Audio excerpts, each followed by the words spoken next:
Olá, seja bem-vindo ao canal Rosa Branca de Umbanda Independente. Meu nome é Rogério Carlos Golembieski, sou sacerdote de Umbanda, dirigente da Associação Rosa Branca de Umbanda Independente, uma federação que congrega casas de culto. E aqui nesse canal apresentamos a doutrina da Umbanda Independente assim como a praticamos. Nessa série estamos estudando a Bíblia e a Umbanda. Nos vídeos anteriores, estudamos como a convivência com o povo grego, romano e persa influenciou, através do helenismo, a cultura judaica. E como a palavra, a tradução dos textos hebraicos para o grego, sofreram influência da língua grega, como o termo daimon, ou que foi traduzido como demônio para a língua portuguesa e que não está presente na literatura, na língua hebraica e no Antigo Testamento.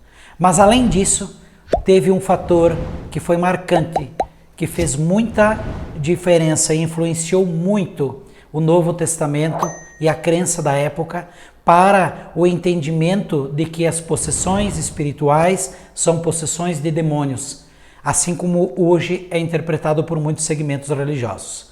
Isso eu convido você a estudar comigo nesse vídeo. Vamos lá?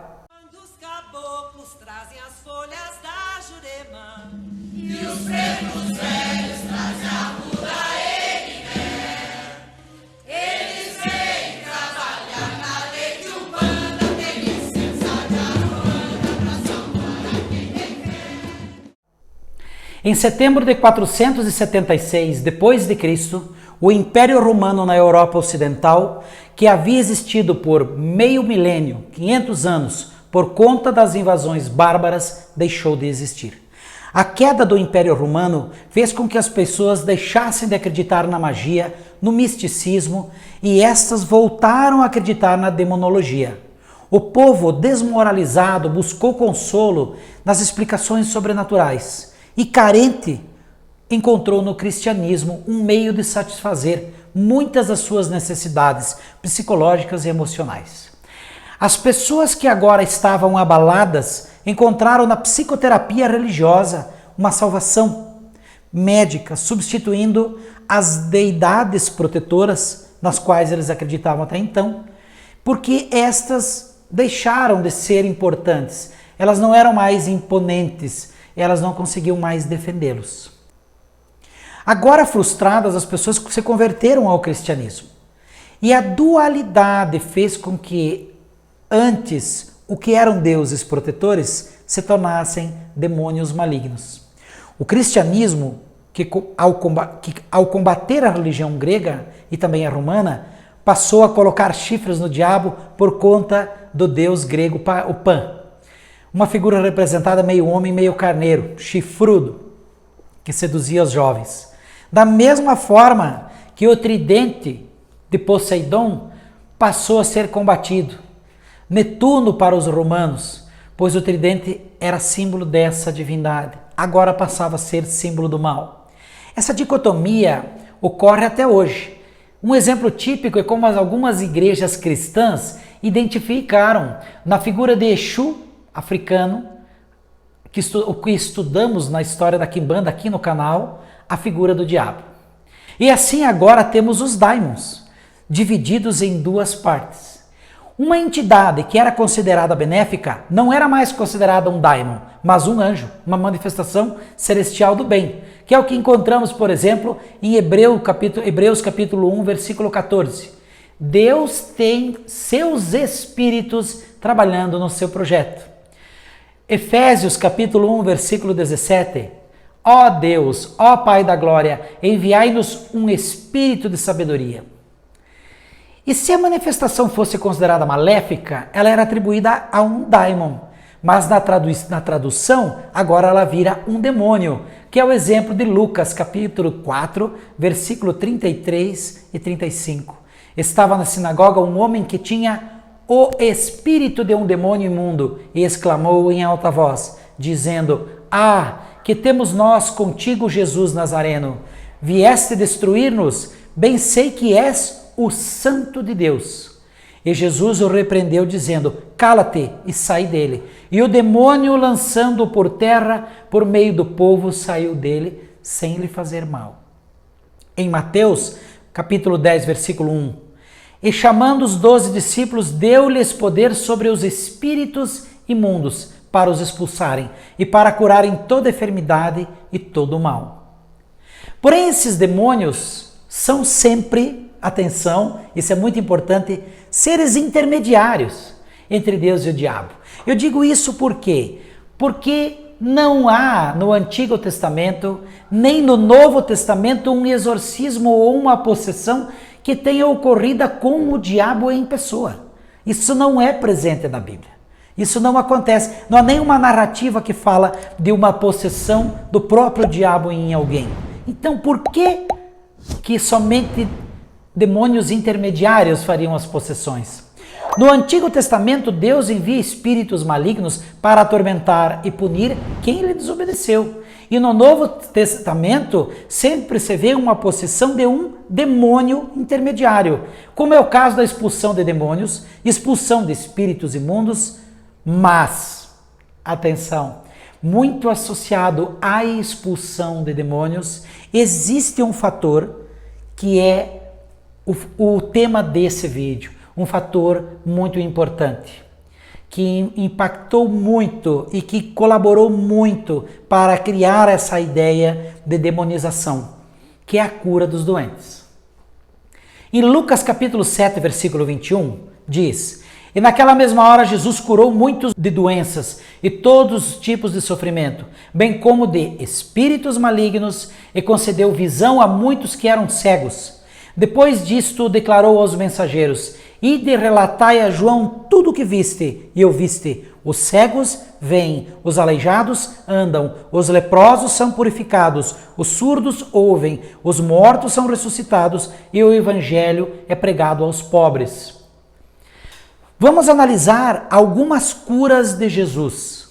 Por exemplo, em Mateus capítulo 9, 32 ou 33, e havendo eles retirado, trouxeram-lhe um homem mudo e endemoniado. Expulsou o demônio, falou o mudo, e a multidão se maravilhou, dizendo: nunca tal se viu em Israel. E trouxeram, em Mateus capítulo 7, 32 e 37, trouxeram-lhe um surdo que falava dificilmente, e rogaram-lhe que pusesse a mão sobre ele. E tirando-o à parte de entre a multidão, pôs-lhe os dedos nos ouvidos e cuspindo tocou-lhe na língua. E levantando os olhos ao céu, suspirou e disse: Efatá, isto é, abre-te. E logo se abriram os ouvidos e a prisão da língua se desfez, e falava perfeitamente. Ele ordenou-lhes que a ninguém o dissesse, mas quando mais lhes proibia, tanto mais o divulgavam, e admirando de sobremaneira diziam: tudo faz bem, faz ouvir os surdos e falar os mudos.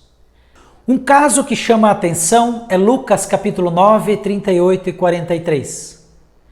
Nele o texto diz: eis que um homem da multidão clamou dizendo: mestre, peço-te que olhes para meu filho, porque é o único que eu tenho. Eis que um espírito o toma de repente, clama e o despedaça até espumar, e só o larga depois de ter quebrantado. E roguei a teus discípulos que o expulsassem e não o puderam. E Jesus respondendo disse: ó geração incrédula e perversa, até quando estarei ainda convosco e vós sofrerei? Traze-me aqui o teu filho. E quando vinha chegando o demônio, o derrubou e convulsionou. Porém Jesus repreendeu o espírito imundo e curou o menino e o entregou ao seu pai. Ainda em Mateus capítulo 12, 22, diz: trouxeram-lhe então um endemoniado cego e mudo, e ele o curou, de modo que o mudo falava e via. Em Lucas capítulo 13, 11, 13, e eis que estava ali uma mulher que tinha um espírito de enfermidade, já havia 18 anos, e andava curvada, e não podia de modo algum endireitar-se. E vendo Jesus, chamou a si e disse: mulher, estás livre da tua enfermidade. E pôs as mãos sobre ela, e logo se endireitou e glorificava a Deus. Por que a doença na coluna não foi obra do demônio? Porque era uma doença externa. Vamos ver Mateus capítulo 10, versículo 1. E partindo dali chegou à sinagoga deles. Estava ali um homem que tinha uma das mãos mirradas. Então disse aquele homem: estende a mão. E ele a estendeu e ficou sã como a outra. Por que a doença da mão não foi obra do demônio? Porque era uma doença externa do corpo. Em Mateus capítulo 10, versículo 1, e chamando os seus 12 discípulos, deu-lhe poder sobre os espíritos imundos para os expulsarem e para curar toda enfermidade e todo mal. Por que o diabo nunca apareceu em pessoa nessas passagens? Em passagem nenhuma. Jesus expulsou espíritos das pessoas, mas Jesus curou muitas doenças. Atenção para esse fato que é muito importante. Jesus curou muitas doenças que eram desconhecidas na época. Doenças que eram consideradas obra de espíritos, doenças que eram consideradas espirituais, obra dos daimons. A doença interna como mutismo, epilepsia, eram consideradas espirituais. Para se ter uma ideia, na Europa durante a Idade Média e até o século XIII, acreditava-se que as doenças mentais estavam relacionadas com a bruxaria e quem delas padecia eram postos à margem da sociedade, ficavam em isolamento ou eram até mesmo mortos. O tratamento se baseava em exorcismo para que o corpo se libertasse dos espíritos ruins. Foi em 1484 que se publicou o livro O Martelo das Bruxas, escrito por 2 padres franciscanos, onde descreveram como era identificada a feitiçaria, como era realizada a interferência dos demônios nas feitiçarias e como se deveriam ser julgadas e castigadas as vítimas. Se 1300 anos depois de Cristo ainda se acreditava que as doenças mentais ou doenças inexplicáveis eram obra do demônio, imagina a época em que nosso Senhor Jesus Cristo esteve na Terra. As doenças mentais eram consideradas obras de deidades, mas não há relatos de doença mental na Bíblia, sem que essa tivesse sido atribuída a um demônio ou a um espírito. E aí eu pergunto, e a depressão? E a esclerose? E o mal de Parkinson? E a esquizofrenia? Foi somente em 175 depois de Cristo que Galeno reconheceu que a epilepsia se tratava de uma doença no cérebro. Até então, acreditava-se que era obra de um demônio. Pessoas epiléticas chegaram a ser perseguidas na Inquisição. Então é óbvio que o nosso Senhor Jesus era o Messias. Não negamos isso em hipótese alguma. Em hipótese alguma negamos a sua autoridade moral e que ele era um ser celestial. Inclusive o reconhecemos na Umbanda como nosso Senhor e Salvador. Mas me refiro às coisas que são narradas de acordo com o entendimento e a cultura da época. No livro de Coríntios, capítulo 3, o apóstolo Paulo diz: irmãos, não vos pude falar como a pessoas espirituais, mas como a pessoas carnais, como a crianças em Cristo. O que vos dei para beber foi leite e não alimento sólido, pois ainda não podíeis recebê-lo, nem ainda agora podeis, porque ainda sois carnais. A sociedade da época não estava apta a entender muitas das coisas que Cristo fez, muitas das doenças que Cristo curou. Então, no momento em que isso foi escrito como se Jesus houvesse feito algo, expulsado um demônio, porque era isso que se acreditava que a pessoa tinha, um processo de demoníaco. Lógico que nós não negamos que existem possessões, manifestações espirituais, também existem manifestações espirituais nos exorcismos de Jesus. E em muitas existe um detalhe que passa despercebido.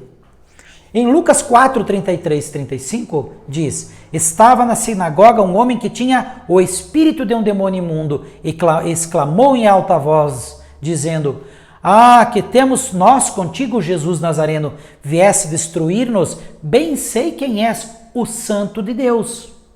Em Marcos capítulo 3, versículo 11, e os espíritos imundos, vendo-o, prostravam-se diante dele e clamavam, dizendo: tu és o Filho de Deus. No livro de Atos, capítulo 16, versículo 16 a 18, diz: E aconteceu que, indo nós à oração, nos saiu ao encontro uma jovem que tinha espírito de adivinhação, a qual, adivinhando, dava grande lucro aos seus senhores. Esta, seguindo a Paulo e a nós, clamava, dizendo: Estes homens que nos anunciam o caminho da salvação são servos do Deus Altíssimo. Nesses relatos bíblicos, dizem que os espíritos disseram: Ó Santo de Deus, tu és o Filho de Deus. Estes homens que nos anunciam o caminho da salvação são servos do Deus Altíssimo. Não chama a atenção o fato de que, se fossem demônios, iriam reconhecer? Será que eles iriam reconhecer? Será que eles iam falar coisas boas dos apóstolos? Será que eles iam chamar Jesus: Tu és o Filho de Deus, ó Santo de Deus? Será que eles diriam para os apóstolos: São servos do Deus Altíssimo? Nos anunciam o caminho da salvação? Não seriam esses os chamados espíritos sofredores na doutrina espírita? Vejam que eles não combatem Jesus, nem os apóstolos. Do ponto de vista da nossa doutrina, admitimos que realmente eram espíritos, porque na Bíblia a palavra que está escrito é espírito de demônio imundo. Isto é, visto ainda hoje, milhares de pessoas são curadas em terreiros de Umbanda, Candomblé, mas ainda é visto como uma obra do demônio para algumas religiões, porque as religiões afro-brasileiras não são a religião predominante no nosso país. E estudamos isso nos vídeos anteriores. A prática continua. E as parteiras e as curandeiras indígenas que foram queimadas na Inquisição, consideradas praticantes de bruxaria? A Inquisição que matou milhares de pessoas, um crime bárbaro que levou o Papa João Paulo II a pedir perdão pelos pecados da Igreja Católica em 12 de março do ano de 2000. Como que agora isso foi reconhecido como um pecado e na época foi reconhecido como obra do demônio? Não houve uma mudança? Nós não estamos vivendo uma mudança cultural e social que nos leva a rever os nossos conceitos? Jesus curou pessoas possuídas por espíritos, mas também curou pessoas com problemas psiquiátricos. Curou doenças que não eram conhecidas na nossa época e, para explicá-las à sociedade da época, as atribuía aos daimons, ou seja, aquilo que no português seriam demônios ou espíritos. E eu pergunto, demônios ou espíritos? Ou será que eram só problemas, doenças que não eram conhecidas? Até hoje vemos pessoas dizendo: tem um espírito de doença, tem um espírito de mentira, tem um espírito de miséria, ou ainda vemos: isso é obra do inimigo? Pois é, mas me diga, por que a cura dentro da igreja é uma obra dos anjos e dentro do terreiro é uma obra do inimigo? Porque quando é nas religiões predominantes, nas religiões cristãs, é obra do Espírito Santo? E quando é nos terreiros de Umbanda, de Candomblé, de Omolocô, enfim, da cultura afro-brasileira, se sofre tanto preconceito dizendo que isso é obra do demônio? Será que não são os mesmos motivos históricos? Em Marcos capítulo 6, versículo 7, lemos: chamou a si os 12 e começou a enviá-los a 2 e 2 e deu-lhes poder sobre os espíritos imundos. Espíritos! Por que se nega o espiritismo se a Bíblia mesmo fala em espíritos?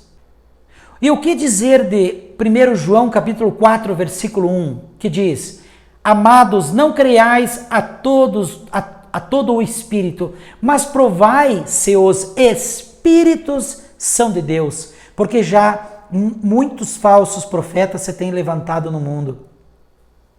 Na nossa doutrina, acreditamos que essa negação se dá por um motivo. Algo que poderia mudar completamente a história e impactar diretamente nas doutrinas religiosas cristãs.